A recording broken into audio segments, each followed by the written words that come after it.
if you're talking the hardest, gigs better pop up in your thoughts as an artist. Jeez. Taunt in the market, everybody wants to know where Walk in the Park is. When growing up in the 90s, I always felt like artists such as Rebel MC, Black Twang, Gunshot, Roots Maneuver and London Posse were always in the shadows of the US hip-hop scene.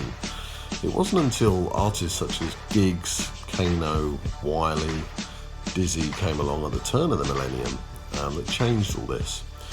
And for me, it was when Vlad from Vlad TV asked Giggs what was his influences growing up, and he named his Peckham pal Buck. That kind of said it all to me. Blasting out of Peckham as a DJ with underground mixtapes, it was his hit Talking the Hardest, followed by his debut Walk in the Park in 2008, where he was destined to be a wordsmith. Now, admittedly, even though I'd heard of him, I wasn't close enough to his work in his earlier career. For one, I wasn't street enough, and for two, I wasn't street enough. So first probably heard about him on the Landlord album in 2016, and having spent the previous 10 years earning his stripes in rap, and his dedication to it, I did go back over his older stuff, and in my opinion, and it's only my opinion, it's since 2017 that he suddenly kicked into sixth gear, and I've just never known an artist just go from strength to strength.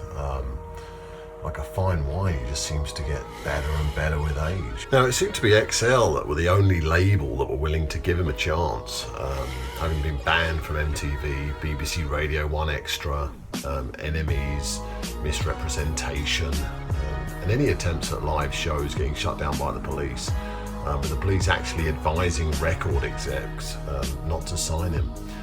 Since when did police become A&R? But despite constant setbacks, he handled all of this incredibly well. Continually playing cat and mouse with the police, whilst increasingly, fans watch on the sidelines, growing more and more frustrated with the big brother deciding who they can and can't listen to. And this ironically only grew his fan base even stronger. And timing is everything. So when he released his third album, When Will It Stop, in 2013, the hype around it with police shutting down his live shows days before only helped it his support. And releasing it on his own label, SN1, it's as though he realised and learned how the shady music business operates, XL not included. It was now time to go independent, put in work and reap the rewards. And this album and Landlord in 2016 was a turning point in terms of rewards, gold sales, and everyone wanting to work with him. And to say he networks is an understatement.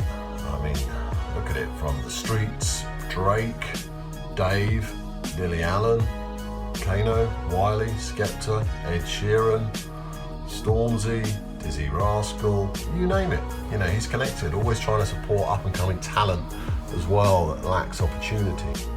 And I love how he said once on Instagram, before he shut it down and started again, he said, forget those who's wanting to know the lyrics. If you ain't picking it up, then work it out yourself. And he also said in the source, the beauty of it is some of it is that you're not meant to understand it all. It's called a code for a reason. It's your job as a listener to fan or to decode it. That's the fun part of it, as he says. No different to Underworld or Bowie when they chop up lyrics deliberately in an unauthorized manner. It just keeps the listener on their toes and actually makes them more engaged. Anyway, I'm not going to go through all his albums on this introduction, as for me it's personally more about his blazing 5 years since 2016, 2017, in my opinion, where his talent has just grown in strength. As Dhruva Balram from Enemy nicely wrote, "Now or Never flows smoothly between grime, dancehall, Afrobeats, rolling trap production and introspective hip-hop. I'll let you decide. But one thing is for sure, he's put his foot so firmly in the UK rap scene that anything he puts out going forward, as always, is bangers for pleasure, not pleasers. The UK GOD."